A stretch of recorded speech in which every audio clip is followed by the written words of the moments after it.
Councillor Walker. I want to ask from the planners, the questions that started by Councillor Vaughan, the provisions relative to strata agreement are legally before us, are they not? You can incorporate this in the plan. You have incorporated it in some plan and in all the public meeting. Excuse me, your microphone is not working, so can you move? We've recommended that they be incorporated into the official plan document. Good. Yeah.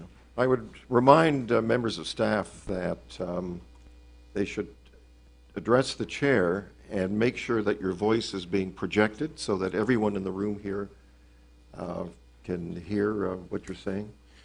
That would be very much appreciated. And can I ask you, what was one of the influencing factors? Was it not all through the public process, the concerns about the potential? And that reassured them. That strata part came up at the last public meeting where over 175 people attended?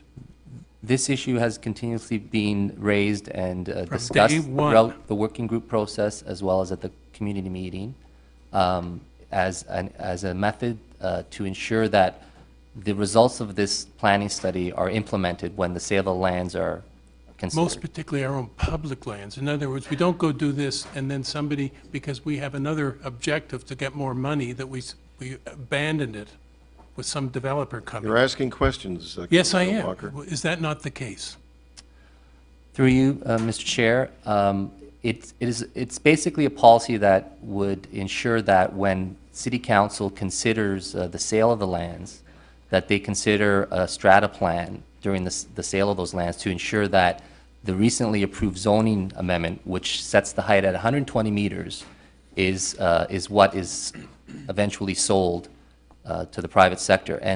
And this, it should be also noted that the 120 meters is actually increasing the height of what is there right now. So there is an intensification happening as well. And that during that process, TTC has bought into that height limitation as well as the real estate department. The TTC has formally said that's a strata agreement's okay, have they not? No, they have concerns with it being an official plan document, but they didn't have concerns with the city using a stratified plan. Okay, but the issue is, if in the process of putting it out for a request for proposal, somebody came in and offered more money, but they wanted more height, that it would trigger another amendment to the official plan for Young Eglinton Quadrant 4.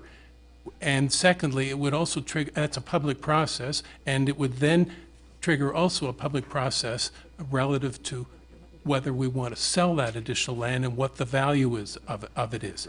And it would be better to do it in 2 stages because it raises the stakes, and if anything, we could maybe get more money if there was some general support for it.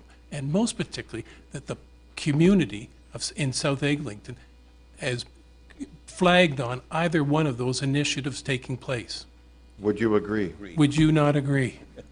Through you, Mr. Chair, I think the intent is basically, because we've gone through a considerable consultation process with all stakeholders involved, that we've established an upper height limit through the zoning bylaw, and that there's a desire by the community to ensure that that upper limit is reflected in any sale of lands to the private sector. Okay. And that the response today would be totally different listening to this taking place if it was implemented, and that there would more than likely be an appeal by the community to the Ontario Municipal Board if we strip it of the guarantees that we need after we had to go through that horrible mental development. It comes up all the time. And what's the question? Is that not correct? All right. Let's not beat this to death. Well, All right, thank you.